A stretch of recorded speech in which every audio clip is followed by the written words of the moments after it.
ప్రతిధ్వనికి స్వాగతం. పేదల సొంతింటి కల విషయంలో తీపి కబురు చెప్పింది రాష్ట్ర ప్రభుత్వం. ఏప్రిల్ నుంచే మరో విడత పంపిణీ అని ప్రకటించింది సర్కారు. కాంగ్రెస్ ప్రభుత్వం అధికారంలోకి రాగానే 22,500 కోట్లతో ప్రారంభించిన మంజూరు చేసిన 4.5 లక్షల ఇళ్లకు అదనంగా ఇప్పుడు కొత్త దరఖాస్తులు స్వీకరిస్తామంటున్నారు. ఇళ్లు, ఇంటి స్థలం లేని నిరుపేదలందరికీ ఇందిరమ్మ ఇళ్లు ఇచ్చే బాధ్యత తమదే అని స్పష్టం చేస్తున్నారు. లబ్ధిదారులకు 5 లక్షల ఆర్థిక సాయం చేస్తున్న ప్రభుత్వం 119 నియోజకవర్గాలకు గాను ఒక్కోదానికి మరిన్ని ఇళ్ల కేటాయింపునకు ప్రణాళికలు రచిస్తోంది. మొదటి విడత ఇళ్లన్నింటిలో వేగంగా గృహప్రవేశాలు చేయాలనే లక్ష్యంతో చకచక పనులు పూర్తి చేస్తోంది. మరి ఈ క్రతువులు ప్రభుత్వం ఎలా పూర్తి చేయబోతోంది? అర్హుల ఎంపిక నుంచి తుది కేటాయింపుల వరకు ఎలాంటి జాగ్రత్తలు తీసుకుంటోంది? క్షేత్రస్థాయి అనుభవాలేంటి? ఇదే అంశంపై నేటి ప్రతిధ్వని చర్చలో పాల్గొంటున్న వారు బండారు రామ్మోహన్ రావు గారు, సామాజిక విశ్లేషకులు, సాగర్ గారు, రైతు సంఘం నాయకులు. రైట్, ముందుగా బండారు రామ్మోహన్ రావు గారు, 22.5 కోట్ల రూపాయలతో 4.5 లక్షల ఇళ్లు ఒకేసారి మంజూరు చేయటం అంటే చిన్న విషయం కాదు. వాటి పురోగతి విషయంలో క్షేత్రస్థాయిలో మీ పరిశీలన ఏంటి? గారు, మీకు మిత్రులు సాగర్ గారికి, ఈటీవీ ప్రేక్షకులకు నమస్కారం. నమస్తే అండి. 2 విషయాలు గమనించాలి మనం. ఏంటంటే మంజూరుకి ఆచరణకి మధ్యన, నిర్మాణానికి మధ్యన ఏమిటి గ్యాప్ ఎక్కడ ఉంది? నేను గ్రామాలు తిరుగుతున్న, గ్రామాల్లో ఉంటాను కనుక నా అనుభవంలో సాగర్ గారు చెప్పాలి, వారు కూడా అటుపక్క మహబూబ్నగర్ జిల్లా చూస్తున్నారు కనుక నా అనుభవంలో అయితే ఈ 2 ఏళ్లలో నిర్మాణాన్ని సగము, బేస్మెంట్ లెవెల్ అట్లా ఉన్నాయి తప్ప పూర్తి స్థాయిలో ఎప్పుడు అందుబాటులోకి వస్తే అనేది కావడం లేదు. ఇల్లు కట్టి చూడు, పెళ్లి చేస్తుడని సామెత మనకి.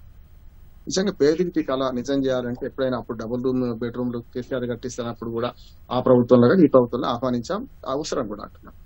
కానీ ఈ 2 ఏళ్ల తర్వాత కూడా ఇంకా ఇల్లు అందుబాటులో రాలేదు. 3,500 ఒక్కొక్క నియోజకవర్గానికి అన్నారు. కానీ ఆశావాహులు ఎక్కువ మంది ఉంటారు, అర్హులు కూడా ఎక్కువ మంది ఉంటారు. ఆశావాహులు వేరు, అర్హులు వేరు, ఎక్కువ మంది ఉంటారు. కానీ ఈ 3,500 ఇల్లు అంటే ఒక నియోజకవర్గంలో మినిమం 150 ఊళ్ళు ఉంటాయి. 100 ఊళ్ళు పెట్టుకోండి. పెద్ద పంచాయతీలు అయితే 100 పంచాయతీలు తక్కువ ఉండదు. కనుక 100 పంచాయతీలు 3,500 అంటే 35 ఇల్లు కూడా రావు. ఒక్కొక్క పంచాయతీకి 35 అట్లా వస్తాయి. కనుక వాటిని మరి లబ్ధిదారులకు ఎట్లా మాస్తారు? అర్హులు ఎక్కువ మంది ఉండి ఆశావాహులు ఎక్కువ మంది ఉన్నప్పుడు ఎట్లా మాస్తారనే సమస్య వచ్చింది.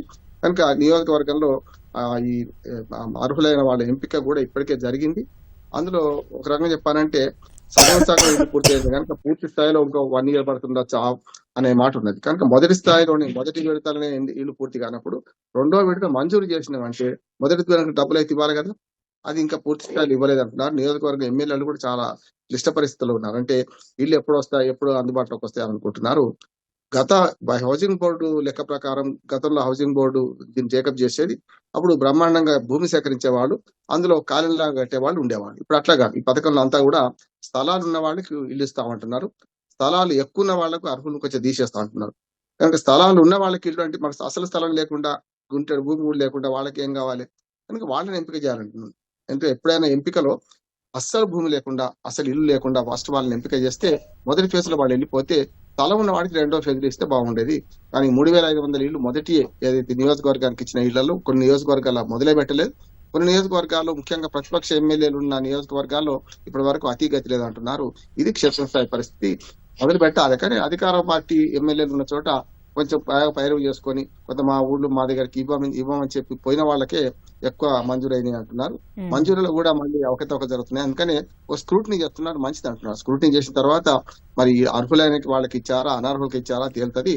ఇప్పుడైతే మొదటి దశ పూర్తి కాలేదు. మొదటి దశ పూర్తి కావడానికి ఇంకో సంవత్సరం పడుతుంది అంటున్నారు. ఇల్లు అందుబాటులోకి వచ్చి వాళ్ళకి పంచే కల్లా మినిమం సంవత్సరం పడుతుంది అనుకుంటున్నాను. అయితే రెండో విడత మంజూరు చేయడం అనేది అంటే మళ్ళా భవిష్యత్తు పట్ల ఆశ తప్ప అని లేదు. ఈ డబ్బును మొదటి విడత ఖర్చు చేస్తే పూర్తి చేయొచ్చు అని అనుకుంటున్నాను. ఓకే, సాగర్ గారు, ఇల్లు అనేది ప్రతి ఒక్కరికి కూడా జీవితకాలపు కళ. అలాంటి కళకు ప్రభుత్వం సాయం తోడవడంపై లబ్ధిదారుల అభిప్రాయాలేంటి? వాస్తవంగా జీవితకాలంలో ఒక సొంత ఇల్లు ఉండాలనేటువంటి కళ ప్రతి కుటుంబానికి, ప్రతి వ్యక్తికి ఉంటుంది. అట్లాంటి కళ నెరవేర్చుకోవడానికి కొద్దిమంది స్వతహాగా ప్రయత్నం చేసేవాళ్ళు, అవకాశాలు ఉన్నవాళ్ళు మంచి ఇల్లు, మంచి ప్రాంతంలో కట్టుకునేటువంటి దానికోసం ప్రయత్నం చేస్తారు. ఇక్కడ మనం చూస్తున్నటువంటిది ఎవరైతే నిరుపేదలు, ఆర్థిక స్తోమత లేనటువంటి వాళ్ళు, సొంత ఇల్లు నిర్మాణం చేసుకునేటువంటి అవకాశం లేనటువంటి వాళ్లకు ప్రభుత్వం నుంచి సహకారాన్ని అందిస్తున్నారు. గతంలో కూడా మన ఉమ్మడి రాష్ట్రంలో చూసినప్పుడు 84 ప్రాంతం నుంచి కూడా ఈ రకమైనటువంటివి క్రమంగా ఇండ్లు శాంక్షన్ చేయడము, దానికి నిధులు శాంక్షన్ చేయడము, లేదు ఇండ్ల స్థలాలే కొనుక్కొని ప్రభుత్వము భూములు ఉంటే సేకరణ చేయడం, లేదా ప్రైవేటు భూములు అయితే డబ్బులు పెట్టి ప్రభుత్వమే కొనుగోలు చేసి ఇచ్చినటువంటి సందర్భాలు చాలా ఉన్నాయి. ఇప్పుడు ఇక్కడ కాంగ్రెస్ ప్రభుత్వము తెలంగాణ రాష్ట్రం వచ్చిన తర్వాత గతంలో బీఆర్ఎస్ కానీ ఇప్పుడు కాంగ్రెస్ కానీ ఈ రకమైనటువంటి ఇండ్లు ఇచ్చే దానికోసం ప్రయత్నం చేస్తున్నారు. గతంలో బీఆర్ఎస్ ఇచ్చినప్పుడు ఎక్కువ ఆశ కల్పించారు. ఏంటి అని అంటే ఇందిరమ్మ ఇల్లు గతంలో ఉన్నటువంటివి కాళ్ళు తాకుతాయి, చేతులు తాకుతాయి, మేము డబల్ బెడ్రూమ్ ఇల్లు 120 గజాలలో సొంత ఇల్లు ఉండాలి, అక్కడ లేగదూడ ఉంటుంది, మేకపిల్లు ఉంటుంది, కోడిపిల్లు ఉంటుంది, బాత్రూమ్ సపరేట్గా ఉండాలి, ఇవన్నీ ఉండేదానికి సొంత ఇల్లు జాగా 120 గజాలలో ఇస్తామనేటువంటిది గతంలో బీఆర్ఎస్ ఇచ్చినటువంటి హామీ. దాంతో ఎక్కువ మంది ఆశపడ్డారు. అప్పుడు ఇంకో ప్రయత్నం కూడా వాళ్ళు ప్రకటించింది ఏంటంటే ఇక దసరా వస్తుంది, గృహప్రవేశాలు చేసుకుందాము, దీపావళికి చేసుకుందాం, ఇట్లా హామీలు ఇస్తూ వచ్చారు. అప్పుడు ఎక్కువ మంది ఆశపడ్డారు, ఎదురు చూశారు. అవి రాకపోయేసరికి ఒక తీవ్రమైనటువంటి ఇబ్బందుల్ని ఎదుర్కొన్నారు. ఇప్పుడు ఈ ప్రభుత్వం ఎన్నికల మేనిఫెస్టోలోనే ప్రకటించింది 5 లక్షల రూపాయలు అనేటువంటిది. దానికి సంబంధించినటువంటిది ఖచ్చితంగా 5 లక్షల రూపాయలు ఒకేసారి ఇస్తారు అని అంటే ఖచ్చితంగా సంతోషిస్తారు. అంటే సొంత ఇల్లు కావాలి అనేటువంటి ఒక కోరికతో ఉంటారు కాబట్టి, అవసరం కూడా కాబట్టి ఖచ్చితంగా సంతోషిస్తారు. ఆ రకంగా ఇవి ఖచ్చితంగా ఇల్లు కట్టుకునేటువంటి వారికి 5 లక్షల రూపాయలు తోడ్పడతాయి. అయితే ఇక్కడ వాళ్ళు పెట్టినటువంటి నిబంధనల్లో మాత్రం కొంచెం ఇబ్బందులు ఉన్నాయి. కొంచెము జాగా ఉంది, సొంత జాగానే, కొంచెం అదనంగా 1 ఫీటో 2 ఫీట్లో అదనంగా కడతామనంటే ఆ రకంగా నిబంధనలు ఒప్పుకునేటువంటి అవకాశం లేదు. జాగా సరిపోదు, కొంచెం తగ్గించి కట్టుకుంటాము అనే దానికి కూడా వాళ్ళ నిబంధనలు ఒప్పుకునేటువంటి పరిస్థితి లేదు. ఇది ప్రధానమైనటువంటి ఒక ఆటంకంగా, ఇబ్బందిగా ఉండేటువంటి అంశం. రెండవది ఏంటంటే ఇక్కడ ఎంపిక ప్రక్రియ అనేటువంటిది ఎవరికి ఇవ్వాలి ఇల్లు, గ్రామంలో ఎవరైతే నిజమైనటువంటి లబ్ధిదారులు అర్హులు ఉంటారో వాళ్లకు మొదటి ప్రాధాన్యతగా ఇవ్వాలని అన్నప్పుడు అక్కడ ఎంపికలోనే పారదర్శకంగా ఉండాలి, ఒక ప్రజాస్వామ్యబద్ధంగా ఎంపిక జరగాలి. అంటే అక్కడ ఉండేటువంటి గ్రామ సభలో ఈ లిస్ట్ అనేటువంటిది ఎంపిక జరగాలి. ఆ రకంగా ఇప్పుడు చేస్తున్నటువంటి ప్రక్రియలో అదొక ప్రధానమైనటువంటి లోపంగా ఉన్నటువంటి పరిస్థితి మనకు కనబడుతుంది. దాన్ని అధిగమించాల్సినటువంటి అవసరం ఉంది. ఖచ్చితంగా ఈ ఇచ్చేటువంటి 5 లక్షలు మాత్రం ఎవరైతే ఇప్పుడు శాంక్షన్ అయినటువంటి వాళ్ళు ఉన్నారో వాళ్ళకు తోడ్పడతాయి. అవి దఫాలుగా ఇస్తున్నారు. ఇప్పుడు బేస్మెంట్ లెవెల్ వచ్చేటప్పటికి 1 లక్ష రూపాయలు, తర్వాత కిటికీలు స్థాయికి వచ్చేటప్పటికి 1 లక్ష రూపాయలు, తర్వాత కప్పు దగ్గరికి వచ్చేసరికి ఇంకో 1 లక్ష రూపాయలు, మిగిలినవి మొత్తం కప్పు స్లాబ్ అంతా అయిపోయిన తర్వాత ఇచ్చేటువంటి ఈ పద్ధతులలో ఇస్తున్నారు. ఖచ్చితంగా ఈ రకంగా ఇవ్వడం వల్ల ఇల్లు వచ్చినటువంటి శాంక్షన్ ఏదైతుందో ఇది పక్కదో పట్టకుండా ఇల్లు పూర్తి చేసుకునేటువంటి అవకాశం ఏర్పడుతుంది. కాబట్టి ఖచ్చితంగా ఈ స్కీమ్ అనేటువంటిది ఈ రాష్ట్రంలో ఉండేటువంటి అర్హులైనటువంటి ప్రజలు ఎవరైతే ఉన్నారో వాళ్ళకు ఉపయోగకరంగానే ఉంటుంది అనేటువంటిది నా భావన. రైట్. ఆలేరు ఎమ్మెల్యే ప్రభుత్వ విప్ బీర్లా ఐలయ్య గారు మనతో పాటు చర్చలో జాయిన్ అయ్యారు. ఐలయ్య గారు నమస్తే అండి. ఇందిరమ్మ ఇళ్ల 2వ విడతకు ప్రభుత్వం శ్రీకారం చుట్టిన తరుణంలో మొదటి విడత ప్రక్రియ రాష్ట్ర వ్యాప్తంగా ఎలా సాగుతోంది?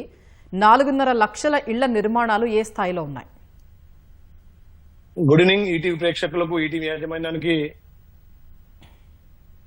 సాయంత్రం శుభాకాంక్షలు తెలియజేస్తూ, తెలంగాణ రాష్ట్రంలో ప్రతిష్టాత్మకంగా తీసుకొని గత 10 ఏళ్లుగా ధనిక రాష్ట్రంలో ఈ రాష్ట్రం వస్తే నీళ్లు నిధులు నియామకాలని చెప్పి కేసీఆర్ ఏదైతే సెంటిమెంట్ తోటి 2 సార్లు ముఖ్యమంత్రి అయి ఆ రోజు కాంగ్రెస్ పార్టీ గ్రామాన ఇందిరమ్మ ఇల్లు ఇస్తే కేసీఆర్ మన ధనిక రాష్ట్రం, ఈ రాష్ట్రంలో నన్ను ముఖ్యమంత్రి చేస్తే ఇందిరమ్మ ఇల్లు 70 ఏళ్ళు నేను డబుల్ బెడ్రూమ్ ఇస్తానని చెప్పి తెలంగాణ ప్రజలను 2 సార్లు కూడా మోసం చేసి 10 ఏళ్లుగా పేదోడి సొంతింటి కాడ నెరవేర్చలే. మా ప్రభుత్వం అప్పటి మా పిసిసి అధ్యక్షుని హోదాలో రేవంత్ రెడ్డి గారు, మీరందరూ కాంగ్రెస్ పార్టీని ఆస్వాదించుని, ప్రజాప్రభుత్వం రాగానే పేదలందరికీ అరులందరికీ ఇందిరమ్మ ఇల్లు కట్టిస్తానని చెప్పి ఏదైతే మాట ఇచ్చిండో ఆ మాట ఇచ్చిన ప్రకారం ధనిక రాష్ట్రంలో కేసీఆర్ కట్టిన ఇండ్లు అప్పుల తెలంగాణలో ఇలా మా గౌరవ ముఖ్యమంత్రి ప్రజాపాలన ద్వారా రాష్ట్రంలో సుమారు 4,50,000 ఇందిరమ్మ ఇల్లు శాంక్షన్ చేసి అది కూడా ఒక్కొక్క ఇల్లు 5 లక్షలు ఇచ్చి ఎక్కడ కూడా అవినీతికి తావు లేకుండా పేదోళ్ళ దాంట్లో పేదోళ్లకు మొదటి విడతగా ప్రతి నియోజకవర్గానికి 3,500 ఇందిరమ్మ ఇల్లు శాంక్షన్ చేసి పేదోళ్లకు L1, L2, L3 అంటే L1 అంటే పేదోళ్ళ దాంట్లో పేదోళ్లకు పూర్తిగా గుడిసె గాని పెంకుటిల్లు గాని రేకులు L1 గా తీసుకొని, L2 అంటే భూమి పూర్తిగా జాగా లేకుండా ఏదన్నా కిరాయి ఇళ్ళల్లో వాళ్ళకి సొంత ఫ్లాట్ లేకుండా ఉంటే L2 అని చెప్పి, L3 కిరాయి ఇళ్ళ నుండి మొత్తమే భూమి జాగా లేనులకు L3 గా తీసుకున్న వాళ్ళను 3 కేటగిరీగా చేసి మొదటి సంవత్సరం L1 నుంచి ఎక్కువ పూరెస్ట్ పూర్ వాళ్ళకి తీసుకొని ఒక్కొక్క నియోజకవర్గానికి 3,500 ఇండ్లు మంజూరు చేయడం జరిగింది. మీరు అలా ఇందిరమ్మ ఇల్లు పురోగతి చూస్తున్నారు. ఎక్కడ కూడా అవినీతికి తావు లేకుండా, పైరోలకు తావు లేకుండా నేరుగా లబ్ధిదారుని అకౌంట్లకే పడే విధంగా ఆ లబ్ధిదారుని కూడా ఎంపిక చేసి పారదర్శకంగా ఎంపిక చేసి పార్టీలకు అతీతంగా, కులాలకు అతీతంగా, మతాలకు అతీతంగా నిజంగా పూరెస్ట్ పూర్ ఎవరైతే ఆ గ్రామం ఉంటారో వాళ్ళకే మొదటి విడతగా సుమారు ప్రతి గ్రామానికి 20 నుంచి 30 ఇండ్లు మంజూరు చేసి ఇలా మా ఆలేరు నియోజకవర్గం తెలంగాణలో ఇందిరమ్మ ఇండ్ల పురోగతిలో నెంబర్ 1 గా ఉంది. మా ఆలేరుకు 3,500 ఇందిరమ్మ ఇల్లు శాంక్షన్ చేసిర్రు. గౌరవ ముఖ్యమంత్రి రేవంత్ రెడ్డి గారు ఏదైతే మొన్న నా జన్మదినం నాడు ఇక్కడ వాసాల మర్రిలో గంధమల్ల ప్రారంభించడానికి వచ్చినప్పుడు అక్కడ వాసాల మర్రి గత ముఖ్యమంత్రి మాజీ ముఖ్యమంత్రి గారు దత్తత తీసుకొని ఆ ఊరును మొత్తం నేను కొత్త ఇండ్లు కట్టిస్తా అని చెప్పి ఫామ్ హౌస్ నుంచి బాణం కొడితే గుట్టకు రోడ్ వేసుకునే విధంగా ఆ ఊరును వల్లకాడు చేసి ఇండ్లు కూడా కొడితే మా గౌరవ ముఖ్యమంత్రి అక్కడ అదనంగా 200 ఇండ్లు ఇచ్చిండు వాసాల మరి కూడా. మొత్తం 3,500 ఇందిరమ్మ ఇళ్ళకు కానీ ఇప్పటికీ సుమారు ఒక 300-400 ఇండ్లు గృహప్రవేశం కూడా చేసుకున్నాం. 50% స్లాబ్లు పడ్డాయి. తెలంగాణలో ఇందిరమ్మ ఇండ్ల పురోగతిలో ఆలేరు నెంబర్ 1 ఉంది. దానికి తోడు వాసాల మరి కూడా అదనంగా 200 ఇస్తే 150 ఇండ్లకు ఇలా ముగ్గులు పోసి వివిధ దశలో వివిధ స్టేజ్లో ఉన్నాయి. ముఖ్యంగా గతంలో ఇందిరమ్మ ఇండ్ల విషయంలో కానీ డబుల్ బెడ్రూమ్ అక్కడ ఆరకొరిస్తే వాళ్ళ పార్టీ వాళ్ళకు లేకపోతే వాళ్ళకి ఇచ్చిర్రు. ఇప్పుడు మా ప్రభుత్వం మన గౌరవ ముఖ్యమంత్రి రేవంత్ రెడ్డి గారు ప్రజాపాలన ద్వారా పేదోళ్ళకి ఇవ్వాలి. ఎక్కడ అవినీతికి తా ఉండొద్దు. ఈ 20 ఫీట్ ఎక్కడైతే జాగా ఫ్లాట్ ఉంటుందో ఫ్లాట్ ఫోటో క్యాప్చర్ చేసి, అంటే గతంలో పాత ఇండ్లకు పైరోళ్ళకి ఇచ్చేదమ్మా, ఇప్పుడు అట్లా కాకుండా 20 ఫీట్ కాడ ఫోటో క్యాప్చర్ చేసి 20 ఫీట్ కంప్లీట్ కాగానే ₹1,00,000 అకౌంట్లు వేసి, లెంటల్ లెవెల్ రాగానే 2 లక్షలు, స్లాబ్ పడగానే 4 లక్షలు, అది పూర్తి కాగానే 5 లక్షలు ఇచ్చి ఇలా ఇందిరమ్మ ఇళ్ల పురోగతిలో ముందుంది. తెలంగాణలో ఏదైతే మాట ఇచ్చిన ప్రకారం ఫస్ట్ ఫేజ్ 4,50,000 ఇండ్లు రేపు మార్చి తర్వాత మా గౌరవ ముఖ్యమంత్రి మొన్ననే సభలో చెప్పిండు. మా రెవెన్యూ శాఖ మార్చులు, గృహ నిర్మాణ శాఖ మార్చులు పొంగులేరు శ్రీనివాస్ రెడ్డి కూడా 2వ విడత తప్పకుండా ఇందిరమ్మ ఇల్లు ఇస్తారు మాట ఇచ్చారు.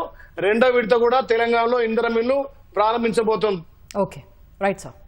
రామ్మోహన్ రావు గారు, స్థలం ఎక్కువ ఉందని, దారిద్ర్య రేఖకి ఎగువన ఉన్నారనే కారణాలతో అర్హులుగా గుర్తించిన వారిని అనర్హులు చేస్తున్నారని అంటున్నారు. ఈ విషయంలో ఏమైనా మార్పులు అవసరమా? స్వప్న గారు ఇంతకుముందు గౌరవ ఎమ్మెల్యే ఆలేరు ఎమ్మెల్యే బీరయ్య గారు చెప్పారు కదా, ఐలయ్య గారు చెప్పారు కదా, అందులో 3 రకాలు విభజించారు. 3వ రకం అన్నట్టు లబ్ధిదారుల ఎంపిక ఎట్లా జరిగింది అని దాన్ని బట్టే ఇప్పుడు ఇదంతా బేస్ అయి ఉంటుంది. గతంలో మొదలు కాంగ్రెస్ ప్రభుత్వం ఉన్నప్పుడు, అంటే తెలంగాణ రాకముందు, ఆంధ్రప్రదేశ్ విభజన కన్నా ముందు ప్రభుత్వమే మొత్తం భూసేకరణ చేసి ప్లాట్లు చేసి అప్పుడు 2 గుంటలు ఇచ్చేవాళ్ళు, అంటే 240 గజాలు ఇచ్చేవాళ్ళు.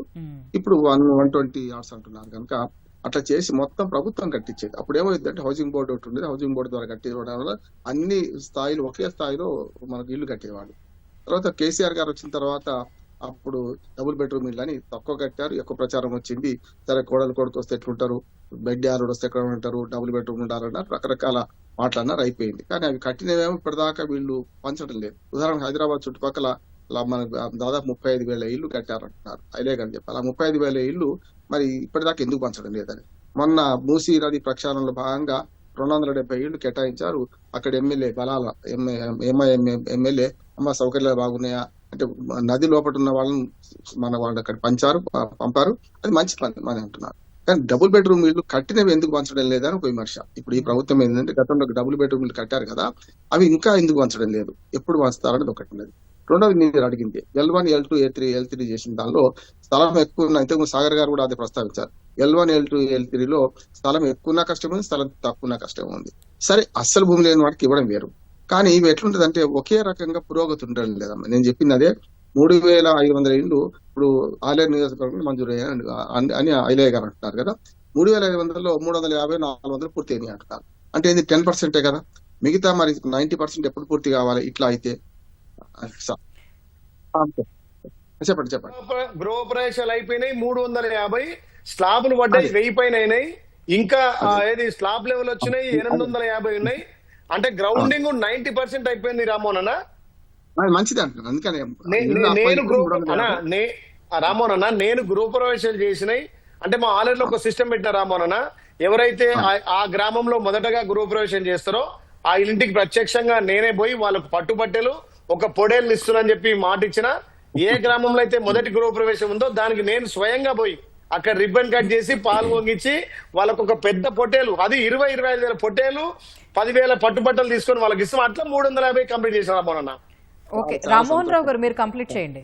రామ్మోహన్ రావు గారు. చాలా సంతోషం గారు. ఏమంటా అంటే ఇది మంచిది, ఆదర్శ ఎమ్మెల్యేగా నిలుస్తున్నా మంచిది అంటున్నాను. కానీ మిగతా ఆ ఎమ్మెల్యేల దగ్గర ఈ పురోగతి కనిపిస్తలేదు. మీరేమో కరెక్ట్ చెప్పారు, 90% ఏమో ఇట్లా ఉన్నాయి, 10% ఇట్లా ఉన్నాయి.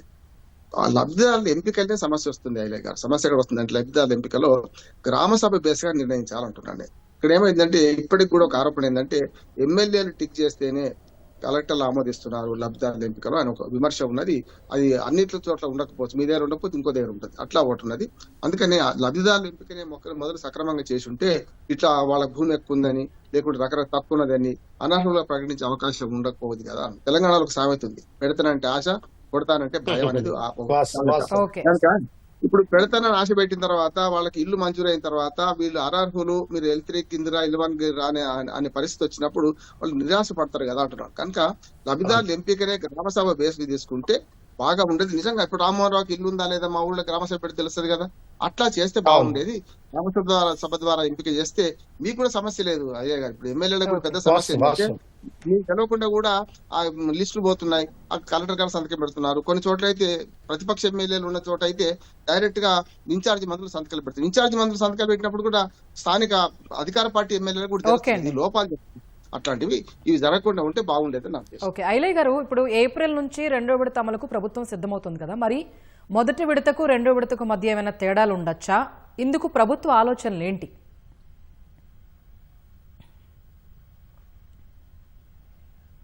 ఐలయ్య గారు. అంటే స్వప్న గారు, ఏదైతే గత 10 ఏళ్లుగా ఎవరు కూడా ఒక ఇల్లు ఇవ్వలే.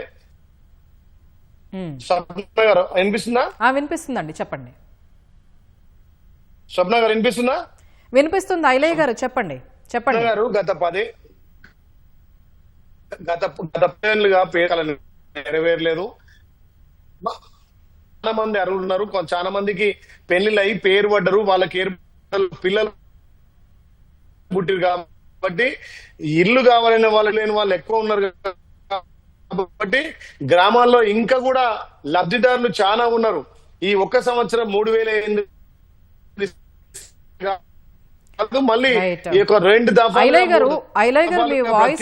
3,000 ఒక్క గ్రామంలో ఈ 50 ఇండ్లు ఇస్తే కొద్ది అక్కడక్కడ సరిపోతుంది. స్వప్న గారు, మీ వాయిస్ బ్రేక్ అవుతుంది ఐలయ్య గారు. మళ్ళీ మాట్లాడతాను మీతో మళ్ళీ మాట్లాడతాను. సాగర్ గారు, ఇప్పుడు 5 లక్షల ఆర్థిక సాయంతో పాటు స్థలం లేని వారికి స్థలం, ఇంటి నిర్మాణానికి అదనంగా 1,00,000 రుణంతో పాటు ఉపాధి హామీని అమలు చేస్తున్నారు. ఇవి ఎలాంటి సత్ఫలితాలను ఇస్తున్నాయి? వాస్తవంగా ఇంటి స్థలం లేనటువంటి వాళ్ళు ఎక్కువ మంది, ఇల్లు లేనటువంటి వాళ్ళు మొదటగా దానికి అర్హత కలిగినటువంటి వాళ్ళు, వాళ్లకు జాగా కేటాయించి ఇల్లు కట్టించి ఇవ్వడం అనేటువంటిది ప్రభుత్వం యొక్క బాధ్యత. ఇప్పుడు అదనంగా 1,00,000 రూపాయలు ఇల్లు లేనటువంటి వాళ్ళకి ఇస్తాము అని అంటే వాళ్ళు జాగా తీసుకోవాలి. ఇప్పుడు గ్రామీణ ప్రాంతాల్లో కూడా ఆ జాగా లేనటువంటి వాళ్ళకు జాగా దొరకడం అనేటువంటిది చాలా కష్టంతో కూడుకున్నటువంటి పని. అంటే 1,00,000 రూపాయలతో జాగా ఇప్పుడు వీళ్ళు చెప్పిన దీని ప్రకారము, ఈ నిబంధనల ప్రకారము జాగా దొరకడం అనేటువంటిది సాధ్యమయ్యేటువంటిది కాదు. అందుకనే మేము అడుగుతున్నటువంటిది ఏంటంటే ప్రభుత్వమే స్థలాల్ని సేకరణ చేసేసి ఇవ్వగలిగితే లేనటువంటి వాళ్లకు అది ఎక్కువ ఉపయోగకరంగా ఉంటుంది. అయితే ఖచ్చితంగా ఇప్పుడున్నటువంటి దాంట్లో రాష్ట్రంలో ఖచ్చితంగా ఇల్లు కావాలనేటువంటి కోరిక ఉన్నటువంటి వాళ్ళు ఇప్పుడు అప్పులు చేసి లేదా ఉన్నటువంటి కొంత భూమిని అమ్ముకొని కూడా ఇల్లు బాగా చేసుకుంటున్నటువంటి పరిస్థితి, ఆ వాతావరణమే గ్రామీణ ప్రాంతాల్లో ఎక్కువగా ఉంది. ఇది ఖచ్చితంగా ఈ పథకము ఆ కోరికతో ఉండేటువంటి అర్హులైనటువంటి ఎవరైతే ఉన్నారో వాళ్లకు తోడ్పడుతుంది అనేటువంటి దాంట్లో సందేహం లేదు. కానీ ఇంతకుముందు రామ్మోహన్ రావు గారు చెప్పినట్లు లబ్ధిదారుల ఎంపికలోనే కొంత ఇబ్బంది ఉంది. దాన్ని పారదర్శకంగా చేయాల్సినటువంటి బాధ్యత ప్రభుత్వం మీద ఉంది. ఆ రకంగా అయితే గనక అందరికీ గ్రామ సభనే ఆమోదిస్తుంది కాబట్టి ఎవరైతే నిజమైనటువంటి లబ్ధిదారులు ఉన్నారో వాళ్ళు ఎంపిక అయ్యేటువంటి అవకాశం ఉంటుంది. దానివల్ల అసంతృప్తి కూడా రాదు. మనం చూస్తే గతంలో బీఆర్ఎస్ ప్రభుత్వం తీసుకొచ్చినటువంటి స్కీములలో కూడా ఎంపిక బాధ్యత ఎవరికి ఇచ్చారు అని అంటే పైన ఎమ్మెల్యే లేదా వాళ్ళ కార్యకర్తల ద్వారా ఎంపిక చేయడం అనేటువంటిది చేశారు. దాంతో ఎక్కువ అసంతృప్తి వచ్చింది. ఇప్పుడు ఈ ఇండ్లకు సంబంధించినటువంటి దాంట్లో అమౌంట్ కొంచెం ఎక్కువ ఉంది కాబట్టి ఇల్లు కూడా కొంత అప్పో అదనంగా చేయాల్సిందే. ఖచ్చితంగా 5 లక్షలతో ఇల్లు అనేటువంటిది ఎక్కడ కూడా సాధ్యం కాదు. దాన్ని పూర్తి చేసుకునేటువంటి అవకాశం ఉంటుంది. కాబట్టి దీని మీద ఎక్కువ మంది కోరిక కూడా ఉంటుంది. అట్లాంటప్పుడు కార్యకర్తల ద్వారానే ఎంపిక చేసేటువంటి ప్రక్రియ ఏదైతుందో అది మరింత అసంతృప్తిని కలిగించేటువంటి అవకాశం ఉంటుంది. ఇప్పుడు మనం చెప్పొచ్చు కానీ మేము అట్లా చేయట్లేదు అనేటువంటిది. కానీ వాస్తవంగా అట్లా గ్రామ సభల ద్వారా ఎంపిక చేయగలిగితే ఖచ్చితంగా నిజంగానే అంటే ఓపెన్గా లిస్టు ప్రకటించేసి గ్రామ పంచాయతీలో గ్రామ సభ పెట్టి ఎవరెవరు ఉన్నారు అనేటువంటి దాన్ని కనుక నిర్ణయం చేయగలిగితే అది ఉపయోగకరంగా ఉంటుంది. కొన్ని చోట్ల ఏం చేస్తున్నారని అంటే అధికార పార్టీకి కొన్ని లేదా ప్రతిపక్ష పార్టీకి కొన్ని, ఇతర పార్టీలు ఉంటే వాళ్లకు కొన్ని అని పార్టీల వారీగా పంపిణీ చేస్తున్నారు. అది కూడా వాస్తవంగా నిజంగా వాస్తవమైనటువంటి లబ్ధిదారుల ఎంపిక అనేటువంటిది జరగదు. అంటే ఎవరెవరు పార్టీ కార్యకర్తలు ముఖ్యులు ఎవరైతే ఉంటారో వాళ్ళని ఎంపిక చేసేటువంటి పరిస్థితి ఏర్పడుతుంది. ఇది కూడా నష్టం చేస్తుంది. అందుకనే పారదర్శకంగా ఎంపిక అనేటువంటిది ఒకటి ముఖ్యమైనటువంటి అంశం. దాని మీద ఖచ్చితంగా కేంద్రీకరణ చేయాలి. ఈ సూచనలు కూడా ప్రభుత్వం గ్రహించగలిగితే ప్రజలకు నిజమైనటువంటి లబ్ధిదారులకు ఉపయోగకరంగా ఉంటుంది. అదే రకంగా ప్రభుత్వం మీద ఇప్పుడు ఇన్ని డబ్బులు పెట్టి ఈ స్కీమ్ని తీసుకొని వచ్చేసి దీనికోసం వెంటబడి మళ్ళీ రెండో స్కీమ్ తీసుకొస్తున్నటువంటి ఈ స్థితిలో అది నష్టం జరగకుండా కూడా చూసుకోవాల్సినటువంటి బాధ్యత కూడా ప్రభుత్వం మీద ఉంటుంది. కాబట్టి ఆ రకమైనటువంటి జాగ్రత్తని కూడా తీసుకోవాలనేటువంటిది మా విజ్ఞప్తి. ఐలయ్య గారు,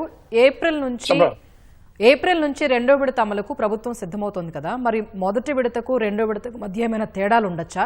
ఇందుకు ప్రభుత్వ ఆలోచనలు ఏంటి? అంటే ఈ 10 ఏళ్లలో ఆ ప్రభుత్వం ఇవ్వలేదు కాబట్టి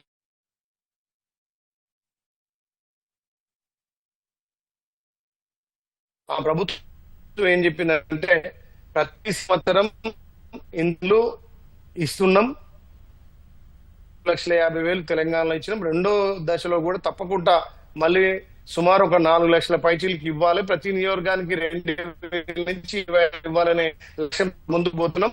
మొన్న గ్రామానికి ఒక్కొక్క గ్రామంలో 25 నుంచి 30 ఇస్తే మళ్ళీ ఒకసారి 25-30 ఇస్తే ఆ గ్రామంలో ఒక్కొక్క గ్రామానికి 50-60 ఇండ్లు ఇస్తే కొద్దిగా డిమాండ్ తగ్గుతుంది. కాబట్టి ప్రతి ఇయర్ కూడా ఇందిరమ్మ ఇళ్ల పురోగతిలో ముందుకు పోతుంటాం. ఎందుకంటే ఒకేసారి ఇవ్వడం కంటే ప్రతి సంవత్సరం ఒక 3,500 కాన్స్టిట్యూన్సీకి ఇచ్చుకుంటూ పోతే దశల వారీగా పోతుంటది. కాబట్టి ఆ రకంగా ముందుకు పోతున్నాం. ఇది రెండో దశ ఇవ్వడానికి అంటే రెండో సంవత్సరం మేము మొన్న ఇచ్చిన 3,500 ఫస్ట్ సంవత్సరం, ఇప్పుడు సంక్రాంతి తర్వాత మార్చి వరకు ఇచ్చేటివి రెండో దఫా ఇండ్లు. కాబట్టి ప్రతి ఇయర్ అరువులందరికీ ఇచ్చుకుంటూ పోయి ఈ 4 ఏళ్లలో ఇల్లు లేని నిరుపేద ఉండొద్దు, మాక్సిమం ఇందిరమ్మ ఇల్లు పూర్తి చేయాలి, పేదోడి సొంతింటి కళ నెరవేర్చాలని చెప్పి మా ప్రభుత్వం, మా గౌరవ ముఖ్యమంత్రి సంకల్పం. అదేవిధంగా మా పొంగులేటి శ్రీనన్న గారు కూడా ఆ గృహ శాఖగా ముందుకు పోతున్నాం. స్వప్న గారు. Okay, right. రామ్మోహన్ రావు గారు, గ్రామ సభలు వార్డు సభల ద్వారానే అర్హుల ఎంపిక జరుగుతుందని ప్రభుత్వం చెప్తోంది. ప్రతిపక్షాలు మాత్రం రాజకీయ జోక్యం ఉందని ఆరోపిస్తున్నాయి. దీనిపై మీరేమంటారు? ప్రతిపక్షాలు ఏం కర్మ, అధికార పార్టీ వాళ్ళకు కూడా తెలుసు శోభన్ గారు, చాలా వరకు ఈ ఎమ్మెల్యే టిక్ పెడితేనే కలెక్టర్ గారు ఆమోదిస్తున్నారు, జరుగుతుంది అదే. కానీ గ్రామ సభ ద్వారా జరిగితే ఎవరికి ఇబ్బంది ఉండదండి. ఇప్పుడు ఎమ్మెల్యేలకు కూడా ఇబ్బంది ఉండదు. మేము ఏం చేస్తాం, మా చేతిలో లేదు, గ్రామ సభలో ఉన్నది పెట్టాం కదా అని అంటారు. లేకపోతే ఏమవుతుందంటే 2 ఎమ్మెల్యేలకు వచ్చిన ఇబ్బందులు చెప్తాను. మొట్టమొదటిది స్వప్న గారు, ఎటువంటి ఇబ్బంది అంటే 3500 ఒక నియోజకవర్గానికి అంటున్నారు. 100 గ్రామాలు ఉంటుంది, నువ్వు చెప్పిన 35 ఇళ్ళు కూడా రావు. 100, 20, 30 అయితే 20, 30 వస్తాయి. ఇప్పుడు ఎవరికి ఇవ్వాలి, ఎవరికి ఇవ్వదనే సమస్య వస్తుంది. ఎమ్మెల్యేల మీద అసంతృప్తి పెరగడానికి కూడా కారణం అదే అవుతుంది. కనుక అట్లా కాకుండా మరి కొంచెం ఇళ్ల సంఖ్య 2వ విడతల మంజూరు ఇస్తారు, దాన్ని కూడా కలిపి చేస్తే లబ్ధాల సంఖ్య ఎక్కువ ఉండేది అంటున్నాను. గతంలో కాంగ్రెస్ ప్రభుత్వమే చాలా బాగా చేసింది. ఎందుకంటే మొత్తం ఊరు పక్కన ఏదో ఎకరం 10 ఎకరాలు 20 ఎకరాలు సేకరించే వాళ్ళు, దానిలో మొత్తం ప్లాట్లు చేసేవాళ్ళు, ఇల్లు ప్రభుత్వమే కట్టించేది. గతంలో ఏం చేశారు, కేసీఆర్ గారు వచ్చినప్పుడు ఏం చేశారంటే, ప్రభుత్వాలు శాశ్వతం, పార్టీలు శాశ్వతం కాదు. ప్రభుత్వాలు మారినప్పుడల్లా విధానాలు మారడం వల్ల వస్తున్న సమస్య ఇది. గతంలో కేసీఆర్ గారు ఏం చేశారంటే, హౌసింగ్ బోర్డు అవినీతిని హౌసింగ్ బోర్డు మొత్తం ఎత్తేసిన పరిస్థితి పనిచేశారు. ఇప్పుడు మళ్ళీ పునరుద్ధరించుకోవాల్సి వస్తుంది. గతంలో కూడా ఈ చిన్న అంటే టిక్కీ ఆటలు కట్టారు అంటున్నారు కదా, దాని కూడా చాలా అవినీతి జరిగింది.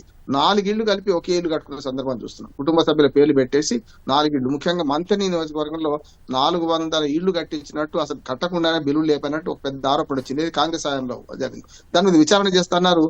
కేసీఆర్ గారు వచ్చిన 10 ఏళ్ళు అయిపోయింది, 2 ఏళ్ళు ఇప్పుడు ఈ ప్రభుత్వం వచ్చింది, కాలే కదా. అంటే ఎప్పుడు కూడా లబ్ధిదారుల చేతిలో డబ్బులు పెడితే దుర్వినియోగం అవకాశం ఉంటుంది, అవినీతి ఉంటుంది, ఇవన్నీ ఉంటాయి. నేనేమంటానంటే ప్రభుత్వం మొత్తం టేకప్ చేసుకొని, ఒకటి గత పద్ధతిలో 2014 కన్నా ముందు ఉమ్మడి రాష్ట్రంలో ఉన్న పద్ధతి ఏంటంటే, భూమి సేకరణ చేయాలి, ప్లాట్లు చేయాలి, మనకు లబ్ధిదారులను ఎంపిక చేయాలి, వాళ్ళకి ప్రభుత్వం ఇల్లు కట్టించాలి, అదే ఫేజ్ వైజ్ కట్టించాలి. అప్పుడు సరైన విధంగా జరుగుతుంది. ఇప్పుడు ఏమవుతుందంటే సూపర్విజన్ కూడా కష్టమవుతుందమ్మా. ఇప్పుడు ఏంటంటే స్కాటిల్ సాగు.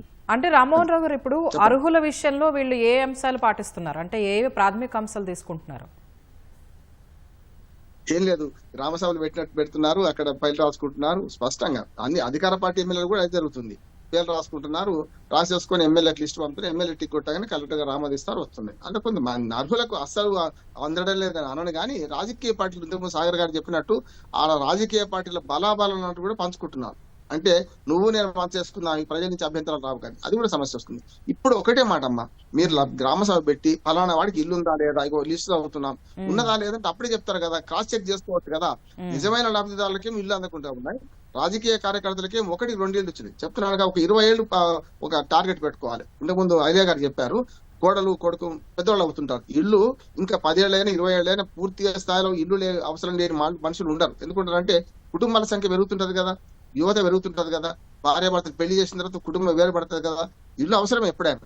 కానీ గత 20 ఏళ్ళుగా ఆ కుటుంబానికి కనుక ఇల్లు కేటాయిస్తే, ఇప్పుడు ఇవ్వమని ఒక పద్ధతి పెట్టుకున్నాను అనుకోండి, అస్సలు ఎవరు ఇంతవరకు ఒక్కసారి కూడా ఇల్లు మంజూరు కానీ వాళ్ళకి మొదటి లాభం జరుగుతుంది కదా అంటుంది. అంటే మొదటి లాభం ఎవరికి జరగాలి? గాంధీ మహాత్ముడు అదే అన్నాడు, ఏ పని చేస్తే మీరు అత్యంత చివరి వ్యక్తికి ఇది అందుతుందా లేదా ప్రయోజనం అని ఆలోచించి ఆ పని మొదలు పెట్టుకున్నారు. ఈ ప్రభుత్వాన్ని నా విజ్ఞప్తి ఏంటంటే, అస్సలు ఇప్పటిదాకా ఇల్లు మంజూరు కాలేదు, ఎవరికి కాలేదు, దాని మీద వాళ్ళకి మొదలు ఇవ్వండి. అదే L1, L2, L3 విధానం అయ్యే గారు చెప్పినట్టు కరెక్టే, కానీ ఆచరణలో జరుగుతలేదని నా ఆరోపణ. ఎందుకంటే నేను చాలా గ్రామాలు తిరుగుతుంటా కనుక, మన వాసాల మరి కూడా పోయించిన. ఇప్పుడు మొన్న 200 ఇళ్ళు ఇచ్చారు అదనంగా, కేసీఆర్ గారు ఇచ్చిన దానికన్నా. ఆ 200 ఇళ్ళు మంజూరైనాయి, కానీ పూర్తి చేయాలి కదా. వాళ్ళు ఇల్లు కూడా కొట్టేసేసి వాళ్ళు కిరాయి ఇళ్ళు ఉన్నారు, తరలిపోయింది, ఇవన్నీ ఇబ్బందులు ఉన్నాయి కాదంటలేవు. కానీ గతంలో డబుల్ బెడ్రూమ్ ముఖ్యం 5,40,000 ఇచ్చినప్పుడు, మీరు ఇప్పుడు సింగిల్ బెడ్రూమ్ చిన్నదే కదా టిక్కీ అని వాళ్ళు విమర్శిస్తున్నా, దీనికి 5 లక్షలు ఎట్లా సరిపోతాయి అంటున్నాను నేను. ఒకనాడు 5,40,000 రూపాయలు అంటే 10 ఏళ్ల క్రితం మంజూరు. అది 10 ఏళ్లకు ఇప్పటికీ ద్రవ్యోల్బణం పెరిగింది, రేట్లు పెరిగినాయి, ప్రతి స్టీలు, కంకర, సిమెంట్ అన్ని పెరిగినాయి కదా. ఇప్పుడు నా ఉద్దేశం ఏంటంటే 10 లక్షలకు ఒక ఇల్లు తయారు కాదు, 10 లక్షలు ఉంటే ఇల్లు తయారు. ఐలయ్య గారు ఒక్క నిమిషం అండి, రామ్మోహన్ రావు గారు కంప్లీట్ చేసిన తర్వాత మాట్లాడదాం. ఒక్క నిమిషం విమర్శ సూచన చెప్తున్నా. నేనేమంటున్నానంటే, ఒకనాడు 5,40,000 రూపాయలు వరకు డబ్బులు పెట్టమైనట్టు ఇప్పుడు 10 లక్షల రూపాయలన్నా పెంచితే మంచిది అంటున్నాను. ఇల్లు తక్కువైనా సరే అది అవసరార్థం ఎవరికి అది కట్టుకుంటున్నారో వాళ్ళకు పూర్తిగా అప్పులు కాకుండా ఉండాలి కదా అంటున్నాను. 5 లక్షల రూపాయలు మీరు నెట్ సాయం చేస్తే అప్పు లేకుండా ఇల్లు కట్టే పరిస్థితి లేదు. ఆ డబ్బులే ఉన్నాక మీ మంజూరు కోసం ఎందుకు అవుతారు పేద ప్రజలు? అంటే లబ్ధిదారుల ఎంపికలో న్యాయం జరగాలి. రెండోది 5 లక్షలు సరిపోవు, దీన్ని పెంచాల్సిన అవసరం ఉందని నా సూచన. ఐలయ్య గారు, ఇప్పుడు చెప్పండి, నియోజకవర్గానికి 3,500 ఇళ్లు ఇస్తున్నారు, కానీ దరఖాస్తులేమో భారీగా ఉంటున్నాయి. అలాంటప్పుడు అర్హుల ఎంపిక ప్రమాణాలేంటి, మీ నియోజకవర్గంలో ఎలా చేస్తున్నారు? స్వప్న గారు, రామ్మోహన్ ఒకటి కరెక్ట్ చెప్పిండు. గతంలో డబుల్ బెడ్రూమ్ కి 5,40,000 ఇచ్చారన్న, కానీ ఆ 5,40,000 అనేది ఎక్కడో 1 ఎకరం 2 ఎకరాలు కొనుక్కొని వాళ్ళు కాంట్రాక్ట్ కి ఇస్తే, కనీసం ఇప్పుడు ఆలేరు నియోజకవర్గంలో వంగపల్లి ఉంది స్వప్న గారు, మాజీ ఎమ్మెల్యే ఊరు వంగపల్లి. అక్కడ 40 డబుల్ బెడ్రూమ్ కట్టిరు. గత 2 సంవత్సరాల కింద మా ప్రభుత్వం రాకముందుకు ఆ డబుల్ బెడ్రూమ్ ఓపెన్ చేయలే. ఆ చెర్ల కట్టడం వల్ల డబుల్ బెడ్రూమ్ లో ఈత కొట్టిరు, అంటే స్విమ్మింగ్ పూల్ కి ఎక్కడ వచ్చింది. డబుల్ బెడ్రూమ్ మొత్తం ఒక 2 గజాలు మునిగిపోయినాయి స్వప్న గారు. అంటే వాళ్ళు ఒక కాంట్రాక్ట్ ఇచ్చి ఆ కాంట్రాక్ట్ మీద బాడం పెట్టి కడితే ఇప్పటి వరకు మా ఆలయ నియోజకవర్గంలో 50% కూడా అయింది డబుల్ బెడ్రూమ్లకు పోలే. మా ప్రభుత్వం ఏంటంటే 5 లక్షలల్లా ఎక్కువ ఎసెప్టీ కాకుండా 400 నుంచి 600 ఎసెప్టీ. అంటే ఎందుకు ఎసెప్టీ కూడా మేము పెట్టినామంటే పెద్ద కట్టుకొని అప్లపాలు కావద్దు. 5 లక్షలు ప్రభుత్వం ఇచ్చే 5 లక్షలనే సొంత ఇంటి కళ నెరవేరాలి. అందులో ఒక కిచెన్, ఒక బెడ్రూమ్, ఒక హాలు, 400 నుంచి 600 ఎసెప్టీలో సొంత ఇల్లు 5 లక్షలకు అయిపోతుంది స్వప్న గారు. నేను ఇప్పటికీ సుమారు 350-400 ఇళ్ళు గృహప్రవేశం చేశాను. మిగతా ఇల్లు కూడా చూస్తున్నాను. ఎవరో కొద్దిగా ఆర్థికంగా పైన టాప్ పెంచుకొని కొద్ది బాల్కనీ పెంచుకొని చేసుకుంటున్నారు. ప్రభుత్వ లక్ష్యం ఏంటంటే పేదోడి సొంత ఇంటికి నెరవేరాలి. ఎవరు కూడా అప్పుల పాలు కావద్దు. మనం 5 ఇస్తే ఇంకో 5 కల్పించిందనుకో పెట్టి ఆడంబరాలకు పోయి అప్పుల పాలు అయితే వాళ్ళు ఇల్లు కట్టుకున్న తృప్తి కూడా ఉండదు స్వప్న గారు. అందుకే పేదోడు అప్పుల పాలు కాకుండా సొంత ఇంటికి నెరవేర్చాలని చెప్పి మేము ఒక పద్ధతిగా ఇస్తున్నాం. ఎక్కడ కూడా అవినీతికి తావు లేకుండా స్వప్న గారు బీ-స్పీడ్ కట్టగానే బీ-స్పీడ్ క్యాప్చర్ చేసి ఫోటో క్యాప్చర్ కాగానే అకౌంట్లో 1,00,000 పడాలి. అది కూడా డైరెక్ట్ బెనిఫిషియల్ అకౌంట్ పడాలి. గతంలో నేను ఇల్లు బిల్లు ఇప్పిస్తాను 5,000 అడుగులు, గతంలో నేను సిమెంట్ ఇప్పిస్తాను 10,000 అడుగు, అట్లా లేదు స్వప్న గారు. ఇలా పారదర్శకంగా మీరు ఒకటి ఇందాక రామ్మోహన్ అన్న గారు గ్రామ సభల ద్వారా సెలక్షన్ అన్నారు. గ్రామ సభలో అయితే విపరీతంగా మాకని అవుతారు, అక్కడ ఎవరు కూడా చేయలేరు. ఇవాళ ఇందిరమ్మ కమిటీ అని ప్రతి గ్రామంలో ఒక 5 కమిటీ వేస్తాం స్వప్న గారు. ఆ కమిటీ ద్వారా వచ్చిన దరఖాస్తులో పేదోళ్ళ దాంట్లో పేదోళ్ళకు మొదటి దశగా, 2వ దశగా జర పేదోళ్ళు, 3వ దశగా ఏదైతే ఇల్లుండి పిల్లలు ఎక్కువ ఉండి ఆ ఇంట్లో మెషిన్ లేకపోతే వాళ్ళకి ఇవ్వడం, L2 ఉన్న వాళ్ళకు అంటే పూర్తిగా జాగలేని వాళ్ళు L2, ఎక్కడైతే L2 ఉందో అక్కడ గ్రామంలో అందుబాటులో ఉన్న కాడ ఎకరం కొనుగోలు చేయాలి, అక్కడ ఇందిరా మిల్ కట్టాలని L2. ఇప్పుడు ఫస్ట్ L1 L3కి కొంచెం వెసులుబాటు కట్టిస్తున్నాం. నెక్స్ట్ వచ్చే సంవత్సరంలో L2 వాళ్ళకు కూడా ప్రభుత్వ స్థలం ఎక్కడ ఉంటే కొని చేస్తాం. మీరు ఒక్కటి, నేను ఒక మా రామోహన్ అన్న కానీ సాగర్ అన్నకు నేను వీడియోలు పంపుతా. నేను గృహప్రవేశాలు చేసి ఏదైతే మార్నింగ్ వాక్ ద్వారా ఇందిరా మిల్ల ఎక్కడైతే ఇచ్చినామో అక్కడ మార్నింగ్ వాక్ చేస్తాం స్వప్న గారు. ఎందుకు మీరు తొందరగా కడతలేరు? అక్కడ ఏమైనా మీకు ఇసుక ప్రాబ్లం ఉందా, ఏమన్నా కరెంట్ ప్రాబ్లం ఉందా, లేకపోతే పూర్తిగా లేనోళ్ళు ఉంటే స్వప్న గారు సంఘబంధం సంఘాల నుంచి కూడా వాళ్ళ బీ-స్పీడ్ కూడా కట్టలేని పరిస్థితి ఉంటే సంఘాల నుంచి 1,00,000-2 లక్షలు వాళ్ళకి అమౌంట్ ఇప్పించి, అంటే లోన్ గా ఇప్పించి ఏదైతే ప్రభుత్వం నుంచి మళ్ళీ మీ అకౌంట్ లో పడుతుందో అప్పుడు మీరు సంఘాలకు కట్టాలి. వడ్డీ లేకుండా సంఘాల నుంచి 1,00,000-2 లక్షలు ఇచ్చి బేస్మెంట్ కంప్లీట్ చేస్తున్నాం, ఇల్లు పూర్తి చేస్తున్నాం స్వప్న గారు. నేను వీడియోలు పంపుతో చూడండి. నేను గృహప్రవేశాలకు పోయి ఇళ్లకు పోతుంటే అన్నా అనేది బీజేపీ పార్టీ నాకు ఇచ్చిన్నారు, అన్నా నేను 10 ఏళ్ళు టీఆర్ఎస్ ఉన్నా గ్రామ శాఖ ఉన్నా నాకు ఇలా ఇల్లు వచ్చిందన్న సొంత ఇంటి కలనేవిన్నాడు. ఒక ఆయన భువనగిరిలో జిల్లా హెడ్ క్వార్టర్స్ బీజేపీ ప్రధాన కార్యదర్శి అట, నన్ను హక్కున చేర్చుకుని అన్నా నేను బీజేపీ అయినా నాకు ఇల్లు ఇచ్చినామన్నా. మన ఆలయంలో పారదర్శకం ఏంటంటే మేము ఆ రకంగా చేస్తున్నాం స్వప్న గారు. ఎక్కడ కూడా పార్టీలు చూస్తలేం, పేదోళ్ళ దాంట్లో నిరుపేదకు ఫస్ట్ చూస్తున్నాం. అందుకే ఇలా ఇందిరా ఇండ్లలో ఆలేరు తెలంగాణలో నెంబర్ 1 స్వప్న గారు. మీకు వీడియోలు కూడా పంపిస్తా.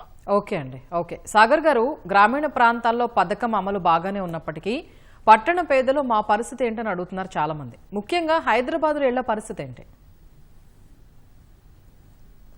వాస్తవంగా గ్రామీణ ప్రాంతాల్లో ఏదో కొంత సొంత స్థలాలు ఉంటాయి, ఏదో గుడిసె ఉంటుంది, లేదా రేకులు ఉంటాయి, ఏదో జాగా ఉంటుంది. పట్టణ ప్రాంతాలు ఇప్పుడు ముఖ్యంగా తెలంగాణ వచ్చిన తర్వాత వేగంగా అర్బనైజేషన్ జరుగుతుంది. ఇప్పుడు హైదరాబాద్ని ఇప్పుడు మొత్తం ఔటర్ రింగ్ రోడ్డు పరిధిలో ఉండేటువంటి మున్సిపాలిటీలన్నీ కలిపి మహానగరం అయ్యింది. ఇక్కడ చాలామంది వలసలు వచ్చేస్తున్నారు, గ్రామీణ ప్రాంతాల నుంచి వలసలు వచ్చి కూడా ఉంటున్నారు. ఇక్కడ ఖచ్చితంగా ఇండ్లు అనేటువంటిది అవసరం ఏర్పడుతుంది. గతంలో డబల్ బెడ్రూమ్ ఇండ్లు కట్టినప్పుడు ఇల్లు ఇస్తారని అన్నప్పుడు, ఇప్పుడు కూడా ఇక్కడ అర్బన్లో గనక ఒక అనౌన్స్మెంట్ వస్తే గనక కుప్పలు తిప్పలుగా జనాలందరూ వచ్చేటువంటి పరిస్థితి ఉంటుంది. కాబట్టి ఇక్కడ అవసరం అనేటువంటిది ఎక్కువగా ఉంటుంది. దాని మీద ప్రభుత్వం దృష్టి పెట్టాల్సినటువంటి అవసరం ఉంది. ఇప్పుడు గతంలో కూడా అసలే జరగలేదు అని కూడా చెప్పలేము. ఇప్పుడు మహబూబ్ నగర్ మున్సిపాలిటీ ఉంది. గతంలో డబల్ బెడ్రూమ్ ఇండ్లకు సంబంధించినటువంటి దాంట్లో ఇండిపెండెంట్గానే 3 ప్రాంతాలలో ఇండ్లు ఇచ్చారు, శాంక్షన్ అయినాయి. ఇప్పుడు అక్కడ అందరూ ఉంటున్నారు, అవి జరిగినాయి. ఇప్పుడు ఐలయ్య గారు చెప్పినట్లు ఒక్కొక్క ప్రాంతంలో అక్కడ ఉండేటువంటి ఎమ్మెల్యే, అక్కడ ఉండేటువంటి నాయకుల్ని బట్టి కూడా ఈ ఎంపిక కానీ వాటిని పూర్తి చేసేటువంటిది కానీ జరుగుతుంది. వారు ఖచ్చితంగా నా నియోజకవర్గంలో ఇట్లా జరగాలనేటువంటిది పట్టుదలతోనే ప్రయత్నం చేస్తున్నారు. ఖచ్చితంగా అది మంచిది. కానీ అర్బన్లో పట్టణాలకు సంబంధించినటువంటి దాంట్లో ముఖ్యంగా మొత్తం రాష్ట్ర వ్యాప్తంగా మున్సిపాలిటీలు కావచ్చు, లేదు జిల్లా కేంద్రాలు కావచ్చు, లేదు మన రాష్ట్ర రాజధాని హైదరాబాద్లో మాత్రం ఇది అవసరం ఎక్కువగా ఉంది. వలసలు వచ్చి ఉన్నాయి. ఇప్పుడు రోడ్ల మీద, స్లమ్ములలో, మురికి కాలువల దగ్గర ఇప్పుడు మూసి ప్రక్షాళన చేస్తుంటే మనకు కనబడతాగా చిన్న చిన్న ఇండ్లలో అక్కడే నివాసం ఉంటున్నటువంటి దోమలు ఉంటున్నాయి, మురికి నీరు ఉంటుంది, వాసన ఉంటుంది. వాటిలో నివాసం ఉంటున్నటువంటి పరిస్థితి ఉంది. దీన్ని కూడా ప్రభుత్వం సేకరించి దీని మీద దృష్టి పెట్టాల్సినటువంటి అవసరం ఉంది అని చెప్పి భావిస్తున్నాం. తర్వాత ఇందిరమ్మ కమిటీలకు సంబంధించినటువంటి దాంట్లో దాని మీద వాస్తవంగా దాన్ని ప్రభుత్వం పునరాలోచన చేయాల్సినటువంటి అవసరం ఉంది. అక్కడ నిజంగానే నిజాయితీ కలిగినటువంటి వాళ్ళే ఆ కమిటీలో ఉండి పారదర్శకంగా ఎంపిక చేస్తేనేమో ఇబ్బంది రాదు. కానీ చాలా సందర్భాల్లో వచ్చినటువంటిది ఇప్పుడు గతంలో ఆంధ్రప్రదేశ్లో కానీ ఇక్కడ తెలంగాణ రాష్ట్రంలో కానీ ఎవరైతే అక్కడ డబ్బులు వసూలు చేసేటువంటి కార్యక్రమాన్ని మొదలు పెడతారో అక్కడ ప్రభుత్వం అనేటువంటిది తీవ్రమైనటువంటి ఇబ్బందులు ఎదుర్కొంటుంది. ఇప్పుడు గతంలో దళిత బంధు ఉందనుకోండి, దళిత బంధుకు 10 లక్షలు అని అంటే దాదాపు 2 లక్షల రూపాయల దాకా వసూలు చేశారు అక్కడ గ్రామీణ ప్రాంతాల్లో ఉండేటువంటి కార్యకర్తలు. ఇప్పుడు ఇందిరమ్మ ఇండ్లకు సంబంధించినటువంటి దాంట్లో కూడా డైరెక్ట్ బెనిఫిషియరీ ఖాతాలోనే పడతాయి. అవి కూడా అంతే. ఇప్పుడు గతంలో దళిత బంధు పేరుతో వచ్చినటువంటి డబ్బులు కూడా బెనిఫిషియరీ ఎవరైతే లబ్ధిదారులు ఉంటారో వాళ్ళ ఖాతాలోనే పడినాయి. ఇప్పుడు కూడా వాళ్ళ ఖాతాలోనే పడతాయి. అంటే అక్కడ వసూలు చెయ్యరు అనేటువంటి గ్యారంటీ ఏమీ ఉండదు. అందుకని జాగ్రత్త ప్రభుత్వం నుంచి, ఇది విమర్శగా కాదు, ప్రభుత్వం ఆ జాగ్రత్తగా తీసుకుంటే చేసిన పని ఇంత కష్టపడి ఇప్పుడు ప్రభుత్వం డబ్బులు ఉండేం కదా, అప్పు చేస్తూ ఉంది. ఇప్పుడు హడ్కో ద్వారా అప్పు తీసుకుంటుంది. రకరకాల స్కీముల ద్వారా అప్పు ఎక్కడ దొరికితే అక్కడ అప్పులు కూడా చేసి ఈ స్కీమ్ని అంటే ఒక ప్రతిష్టాత్మకంగా ఈ రాష్ట్రంలో ఇండ్లు లేనటువంటి పేదలకు ఇండ్లు ఇవ్వాలనేటువంటి ఒక సదుద్దేశంతో ఈ స్కీమ్ని ప్రభుత్వం టేకప్ చేసింది. ఓకే. కానీ ఎంపిక ప్రక్రియలో ఇది ప్రభుత్వం బ్లేమ్ అయ్యేటువంటి అవకాశము, అప్రతిష్ట వచ్చేటువంటి అవకాశం కూడా ఉంది. ఆ జాగ్రత్తను కూడా ప్రభుత్వం తీసుకోవాలనేటువంటిది మా విజ్ఞప్తి. పట్టణ ప్రాంతాల్లో మాత్రం ఖచ్చితంగా యుద్ధ ప్రాతిపదిక మీద ఒక స్కీమ్ని రూపకల్పన చేసేసి ఆ నిర్మాణానికి ఇంకోటి, ఇప్పుడు డబుల్ బెడ్రూమ్ ఇల్లు కట్టినటువంటివన్నీ పెండింగ్లో ఉండి వారు చెప్పినట్లు కొన్ని పాడైపోయి కూలిపోయి అట్లా ఉన్నటువంటివి కూడా ఉన్నాయి. వాటిని ఏ మేరకు ఉపయోగపడతాయో వాటిని తక్షణం కేటాయించి లబ్ధిదారులకు వాటిలో ప్రవేశం చేసేటట్లు చేయగలిగితే కనుక ఉపయోగకరంగా ఉంటుంది. అంటే ఖర్చు పెట్టిన డబ్బులు ఏ ప్రభుత్వమైనా ప్రభుత్వ డబ్బులు ప్రజల డబ్బులు కాబట్టి ఆ రకమైనటువంటి నిర్ణయం తీసుకోవాలని విజ్ఞప్తి. రామ్మోహన్ రావు గారు, ఇందిరమ్మ ఇళ్ల అర్హుల ఎంపిక, నిధుల జారీ, స్థలాల కేటాయింపు సహా నిర్మాణాల్లో ఏమైనా లోపాలున్నాయా? రెండో విడతలు ఎలాంటి చర్యలు తీసుకుంటే మేలంటారు? స్వప్న గారు, నిర్మాణాల లోపం ఉండకపోవచ్చు. ఎందుకంటే ఎవరికి వాళ్ళు నిర్మించుకుంటున్నారు కదా. గతంలో ప్రభుత్వమే కట్టిస్తే ఇంతకుముందు ఐలయ్య గారు చెప్పినట్టు సిమెంట్ ఇచ్చినప్పుడు బస్తా తక్కువ చేయడం ఎక్కువ చేయడం ఇట్లాంటివి అన్ని ఉండే కనుక 4 కాలాల పాటు ఉండాలనే తరతరాలకు ఉండేది ఇల్లు కనుక వీళ్ళు నిర్మాణం వీళ్ళే చేసుకుంటున్నారు కనుక నిబంధనల మేరకు ఉందా లేదా మాత్రమే అధికారులు చూస్తున్నారు కనుక వాళ్ళ ఇష్టం కనుక నిర్మాణం లోపం ఉండకపోవచ్చు. కానీ డబ్బులదే సమస్య అంటున్నాడు. ఇవాళ ఇల్లు అసలు స్థలం లేని వాడికి ఇల్లు ఇస్తామన్న 1 lakh rupees ఏదో లోన్ అంటున్నారు కదా. ఏ గ్రామంలో కూడా ఇప్పుడు 100 గజాలు కొనుక్కోవాలంటే 1 lakh చొప్పున 1 lakh అంటే 100 గజాలకు 1000 రూపాయల గజం అయితే ఎక్కడ రాదు కదా. మినిమం వారు చెప్పిన చాలా ఊళ్ళలో కూడా 10,000 15,000 గజం తక్కువ లేదు. 10,000 పెట్టుకో, 5,000 పెట్టుకోండి. ఊరు దూరంగా పోయినా 5,000 గజం అంటే 5 లక్షల రూపాయలు ఇంటి జాగ్రత్త సరిపోతుంది కనుక అస్సలు స్థలం లేని వారికి ఇబ్బంది అంటున్నారు. 1,00,000 రూపాయలు లోన్ అయ్యేది. ఇంకోటి, అప్పులు ఎప్పుడు కూడా కట్టరు. గతంలో కేసీఆర్ గారు వచ్చిన తర్వాత 5,500 కోట్లు ఏమో అప్పుడు బకాయిలు ఉండేవారు. గతంలో 54,000 ఇల్లు ఇచ్చింది, దానిలో 20% మార్జిన్ మనీ రకరకాలు ఉండేది కదా. దానివల్ల ఏమైందంటే ఆ లబ్ధిదారులు ఎవరు కట్టలేదు. ఇళ్లను జప్తు చేస్తామని రకరకాల ప్రభుత్వం బెదిరిస్తుంటే ఒకేసారిగా అది మాఫీ చేసేస్తే మంచిది అంటున్నాం ఎవరికైనా లబ్ధిదారులకు. ఇక్కడ జరగాల్సింది ఏంటంటే, ఒకటేమో పారదర్శకంగా ఎమ్మెల్యేలు ప్రమేయం లేకుండా ముఖ్యంగా మన ఇందిరమ్మ కమిటీ దాని వల్ల జరిగితే మంచిదే. పట్టణాల్లో స్థలాలు కొడుతుందమ్మా. పట్టణాల్లో స్థలాలు కొడుతున్నప్పుడు ఏం చేయాలంటే అంతస్తులు పెంచాలి. ఇప్పుడు ఈ గ్రామాల్లో ఉన్న పద్ధతి అక్కడ చెల్లదు కనుక అంతస్తులు పెంచాలి. ముఖ్యంగా ఒక కాలనీ లాగా చేయాలి. అట్లాగే 4-5 అంతస్తులు పెంచేస్తే స్థల కొరత కూడా లేకుండా ఉంటది. ఇక్కడ గ్రామాలలో ఒక సవరణ ఏంటంటే ఏదైతే లబ్ధిదారుల ఎంపిక జరుగుతుంది, అవినీతి ఏం లేదు ఇందులో, ఏది డైరెక్ట్ గా బెనిఫిషియరీ అమౌంట్ లో పడుతుంది కనుక ఇందిరామ్మ కమిటీ వాళ్ళు కానీ ఎవరైనా వసూలు చేస్తున్నారా అనేది మనం ఎక్కడ చెప్పలేం. మంచి ఎమ్మెల్యే ఉన్న చోట లేకుంటే అధికారులు ఉన్న చోట ఇది జరగకపోవచ్చు. కానీ ఎప్పుడైతే గ్రామాల్లో లబ్ధిదారుల ఎంపిక పారదర్శకంగా జరగకపోతే, జవాబుదారితనంగా జరగకపోతే ఎక్కడో దగ్గర అవినీతి జరిగే అవకాశం ఉంటది. కానీ ఇప్పుడైతే జరుగుతలేదు అనుకుంటున్నాను. ఇళ్ల సంఖ్య సరిపోదు అంటున్నాను. ఇప్పుడు ముఖ్యంగా ఎమ్మెల్యేలకు పెద్ద సమస్య ఏంటంటే ఇప్పుడు ఇచ్చిన ఇళ్ల సంఖ్య సరిపోదు. ఆశావహులు ఎక్కువ మంది ఉంటారు, అడిగే వాళ్ళు ఎక్కువ ఉంటున్నారు. తక్కువ ఇల్లు వచ్చినప్పుడు మళ్ళీ 2 ఏళ్ల తర్వాత ఎప్పుడో చేతిలో 2వ విడతలు కూడా మళ్ళీ సేమ్ 3,500 చొప్పున అంటున్నారు. ఒక నియోజకవర్గానికి 7,000 ఇళ్లు సరిపోతావా అంటే సరిపో. ఎప్పుడైనా ఇప్పుడు అపారమైన ఆశలు ఉంటాయి, వనరులు తక్కువ ఉంటాయి. అంటే పరిమితమైన వనరులు, అపారమైన ఆశలు ఉంటాయి కనుక దీన్ని సమతుల్యం చేసే బాధ్యత ఎప్పుడు ప్రభుత్వం మీద ఉంటుంది. అది ఉండాల్సిందే అంటున్నాను. ఇక్కడ మాత్రం డబుల్ బెడ్రూమ్ ఇళ్లలో మొదటి విడత పూర్తి చేసి 2వ విడతకి వెళ్తే బాగుండేది నా ఉద్దేశం. మొదటి విడత పూర్తి చేసి ఈ బడ్జెట్ మొత్తం కేటాయించి 2వ విడతకి వెళ్తే బాగుంటది. కానీ సగం పెట్టేసి మళ్ళా సగానికి మళ్ళీ 2వ విడత మొదలుపెట్టి అది కాకుండా ఇది కాకుండా అయితే చాలా కష్టమైంది. కనుక ఈ ప్రభుత్వం ఇంకా 3 ఏళ్లు మాత్రమే ఉంటది. తర్వాత మళ్ళీ వీళ్ళే గెలవచ్చు కాదంటలేదు. కానీ వచ్చే 3 ఏళ్లలో ప్రణాళిక ప్రకారం పోవాలంటే ఈ మొత్తం ఇళ్లను 3,500 ఇళ్లను ఏదైతే పూర్తి చేసిందో వాటిని వచ్చే సంవత్సరం ఈ 2026లోనైనా పూర్తి చేసి 2026 మధ్య నుంచి 2వ విడత మొదలు పెట్టుకుంటే బాగుంటుంది అనుకుంటున్నాను. 5-6 నెలల్లో పూర్తి చేయాలి, ఇవి అందరికి పంచాలి, దీన్ని ఆదర్శంగా చూపించాలంటున్నాడు. ఏది ప్రభుత్వం కూడా ప్రజలకు ఇన్ని 3,500 చొప్పున 100 నియోజకవర్గాలు అనుకోండి 35,000 3,50,000 ఇల్లు పంచినామనే మాట తెచ్చుకుంటే మంచిది అంటున్నాను. ఇళ్ల కొరత ఎప్పుడే ఉంటది. ఎప్పుడైనా సరే శతకోటి దరిద్రాలకు అనంత కోటి ఉపాయాలు ఉన్నట్టు కొంతవరకు అవినీతి కూడా ఉంటది కాదంటలేము. కానీ ఎంత వీలైతే అంత మేలు జరగాల్సిన అవసరం ఉన్నది. అందరు ఎమ్మెల్యేలు బీర్లా గారిలాగా విప్పు కనుక ఆయన పలుకుబడి ఉంది, ఆయన కొంత చేస్తున్నాడు, సొంతంగా ఖర్చు పెడుతున్నాడు, చేస్తున్నాడు. అన్ని చోట్ల ఇది జరుగుతలేదు అంటున్నాడు. చాలా వరకు ఏంటంటే కొంత ఎమ్మెల్యేలు అశ్రద్ధ చేసిన చోట, ముఖ్యంగా అధికారులు కూడా వెనక ముందు చేసిన సందర్భాలు చూస్తాం మనం. అధికారులు ఎక్కడన్నా కొంచెం వేలు వంకర పెడితే వెన్న వస్తుంది కదా అని ఆలోచన చేస్తుంటారు.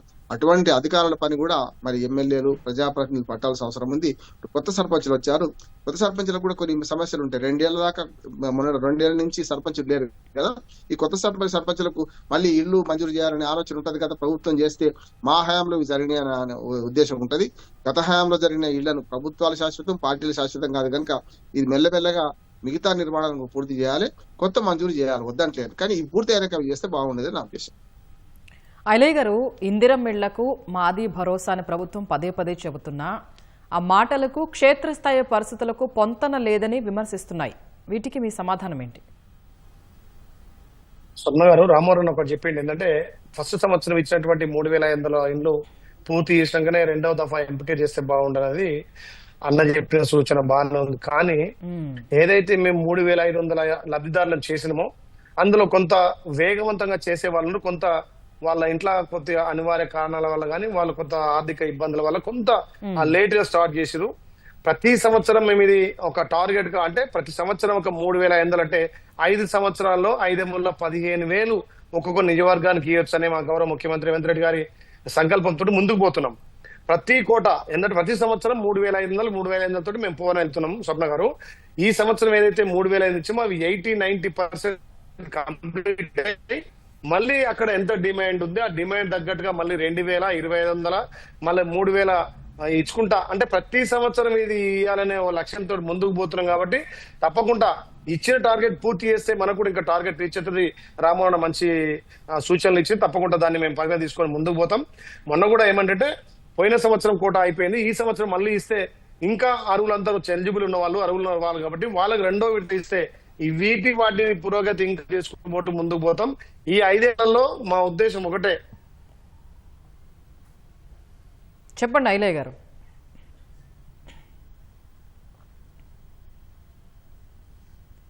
రైట్. సాగర్ గారు, ఇప్పుడు మొత్తంగా ఇందిరమ్మ ఇళ్ల ప్రక్రియతో ఇల్లు లేని పేదల కుటుంబాలు ఎలాంటి మార్పులు తీసుకొస్తుంది? మొత్తంగా ఎలా చూడాలంటారు ఈ ప్రక్రియను? సాగర్ గారు, ఐలయ్య గారు కంటిన్యూ చేస్తున్నారా? చెప్పండి. ఈ 5 సంవత్సరాల్లో తెలంగాణ రాష్ట్రంలో అరువులందరికీ ఇందిరమ్మ ఇల్లు కట్టాలనే లక్ష్యంతో మా ప్రభుత్వం ముందుకు పోతుంది.